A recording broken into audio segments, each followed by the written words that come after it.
Indicate చేస్తున్న ఆకలి అవుతుంది అది ముగించేసేవని చెప్పి సరే విల్ గివ్ ఇట్ అగైన్ అన్న అంటే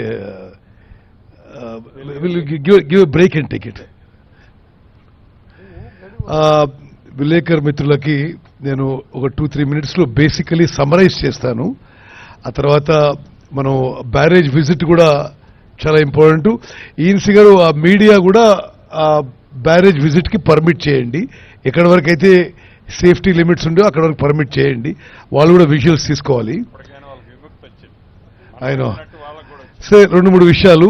ఒకటి, ఈ Medigadda barrage, Annaram barrage, Sundilla barrage ఏ విధంగానైతే మొత్తం కాళేశ్వరం ప్రాజెక్టులో మేము గత 4-5 ఏళ్ల నుంచి ప్రతిపక్షం నుంచి మేము చెప్తున్న విషయాలు నిజమైనవి.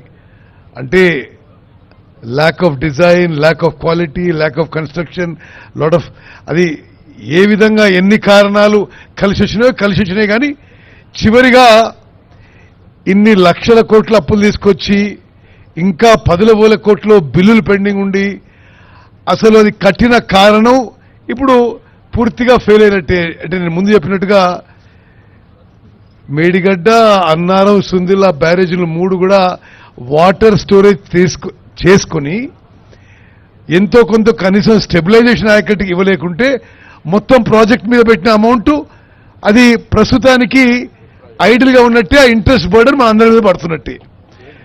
నేను రెండో విషయము, నేషనల్ ప్రాజెక్ట్ విషయంలో గతంలో ఈ ప్రభుత్వాన్ని అడిగినప్పుడు మేము నేషనల్ ప్రాజెక్ట్కి అప్లై చేసినాము అని చెప్పినారు. అయితే నేను పార్లమెంట్లో ఉన్నప్పుడు ఒక ప్రశ్నకి కేంద్ర ప్రభుత్వం ఇచ్చిన జవాబు కూడా మీకు చెప్తాను. కాళేశ్వరం ప్రాజెక్టు నేషనల్ ప్రాజెక్ట్ విషయం 11 July 2019 as reported by the reply of the Minister for Water Resources, River Development and Ganga Rejuvenation on 11th July 2019.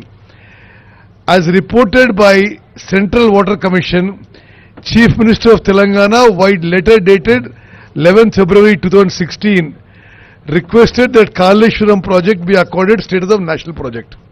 However, no formal request in prescribed pro forma has been received from the state government of Telangana for consideration of the High Pod Steering Committee of Central Government constituted for implementation of national projects.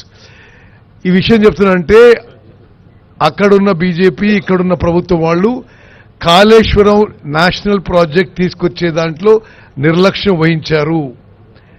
మా ప్రభుత్వం అధికారంలోకి రాగానే ప్రధానమంత్రిని నేరుగా ముఖ్యమంత్రి, ఉప ముఖ్యమంత్రి పోయి పాలమూరు రంగారెడ్డికి నేషనల్ ప్రాజెక్ట్ స్టేటస్ అడగడం జరిగింది. అదేవిధంగా మరి మా పార్టీ మేనిఫెస్టోలో ఉన్న విషయం మరోమారు మీకు తెలియజేస్తున్నాను. కాళేశ్వరం ప్రాజెక్టు, ప్రత్యేకంగా ఈ మేడిగడ్డ బ్యారేజ్ ఇవన్నిటి మీద జ్యుడిషియల్ ఎంక్వైరీ చేయబోతున్నాము. అది ముఖ్యమంత్రి గారి శాసన మండలిలో కూడా ప్రకటించారు.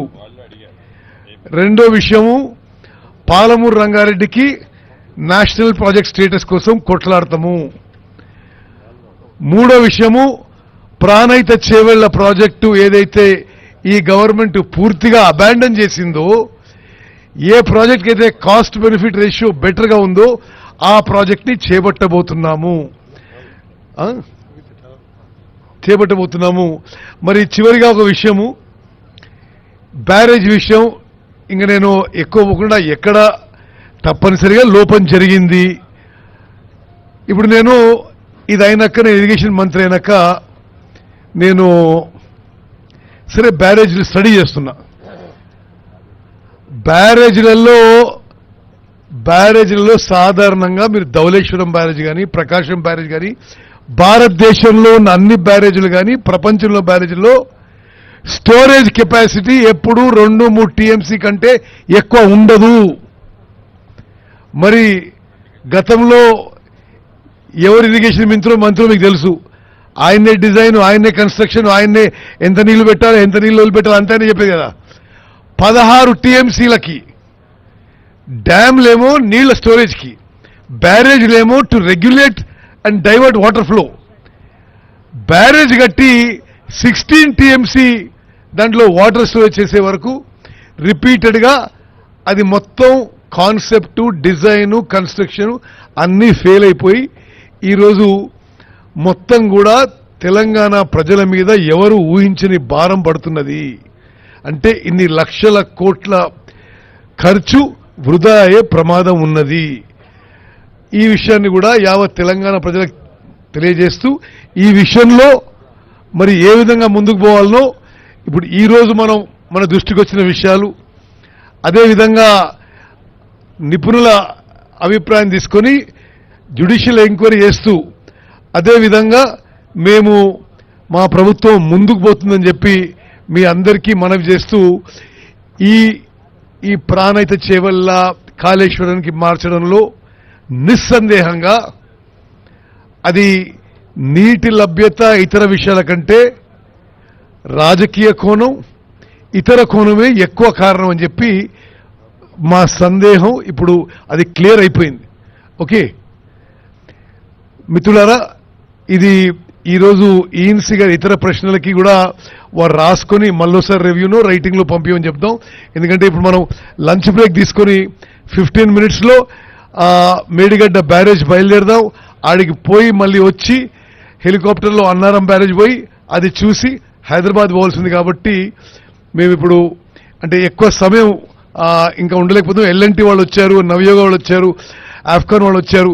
వాళ్ళకు కూడా వాళ్ళు మాట్లాడే సమయం ఇవ్వలేకపోతున్నాం. మీరేమైనా మాట్లాడుతూ ఉంటే 1-2 ముఖ్యమైన ఇష్యూస్ చెప్పండి, then will close the issue.